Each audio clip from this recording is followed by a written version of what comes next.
Olá! Hoje a gente vai mergulhar numa história de transformação. E que transformação! A gente vai falar sobre a enfermagem.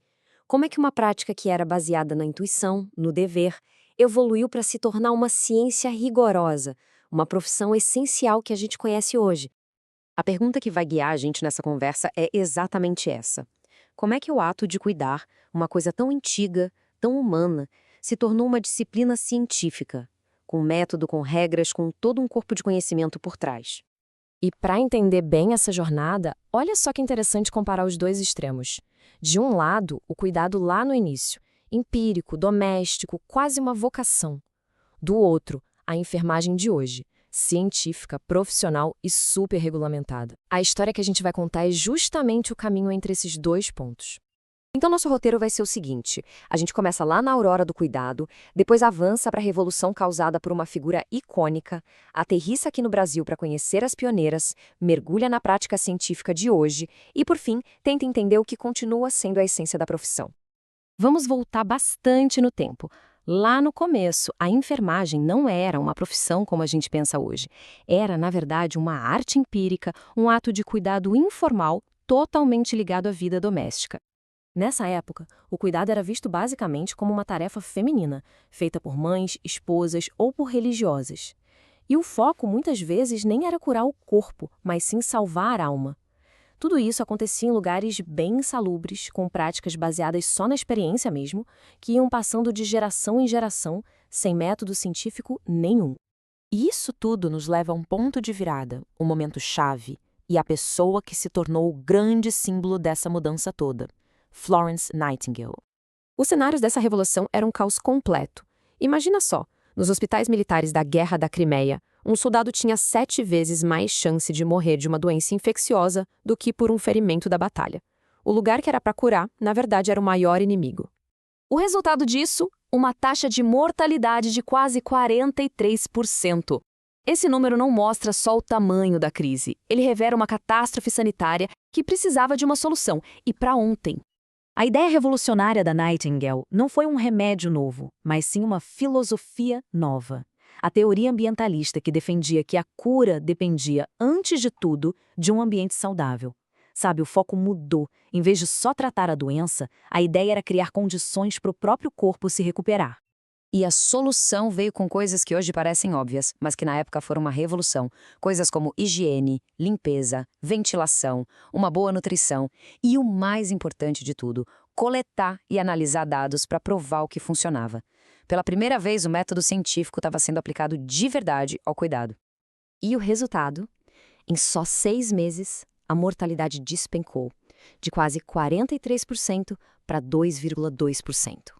Um resultado, assim, impressionante, que não só validou a abordagem dela, como provou que a enfermagem podia, sim, ser uma prática baseada em evidências. Bom, essa revolução toda inspirou o mundo. E aqui no Brasil, ela ganhou um capítulo próprio, com uma jornada bem particular de pioneirismo e profissionalização. A história da enfermagem brasileira tem a sua própria pioneira, Ana Nery. Durante a Guerra do Paraguai, ela foi como voluntária e, mesmo com pouquíssimos recursos, mostrou uma dedicação imensa. Chegou a transformar a própria casa numa enfermaria, cuidando sem parar dos soldados. O legado de gente como Ana Nery abriu o caminho para a formalização da profissão. O século seguinte foi cheio de marcos importantes. A primeira escola, lá em 1890, a Escola Ana Nery se tornando um padrão para o país, a criação de uma associação para unir a classe e, um passo crucial, a criação dos conselhos de fiscalização, o COFEM e os CORENs, para garantir a qualidade. Tudo isso culminou em 1986 com a Lei do Exercício Profissional, que finalmente consolidou a enfermagem como uma profissão regulamentada no Brasil. Pois é, toda essa história nos trouxe até aqui. Mas como é que essa ciência toda aparece no dia a dia de um enfermeiro ou de uma enfermeira hoje? Vamos dar uma olhada num exemplo bem concreto. Uma das ferramentas mais importantes que existem é a chamada evolução de enfermagem. E olha, não é um simples relatório não. É um documento analítico, exclusivo do enfermeiro, que avalia de forma crítica como o paciente está respondendo ao tratamento ao longo de um período. O pulo do gato para entender a importância disso é a diferença. Pensa assim, enquanto a anotação registra dados brutos, o que aconteceu num momento específico, tipo uma foto, a evolução é a análise desses dados ao longo do tempo. É o filme completo. É aqui que o profissional de enfermagem aplica o raciocínio clínico para avaliar se o plano de cuidados está funcionando mesmo. E esse processo analítico acompanha toda a jornada do paciente, sabe? Ele é feito na admissão para traçar o plano inicial. É feito diariamente para ajustar o que for preciso, em qualquer mudança importante e, claro, na alta, para garantir que o cuidado continue da forma certa.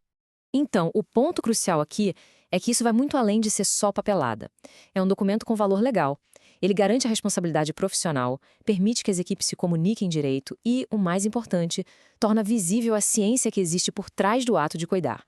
Depois de toda essa jornada, saindo da arte empírica e chegando nessa ciência super rigorosa, o que a gente pode dizer que ainda é o coração da enfermagem?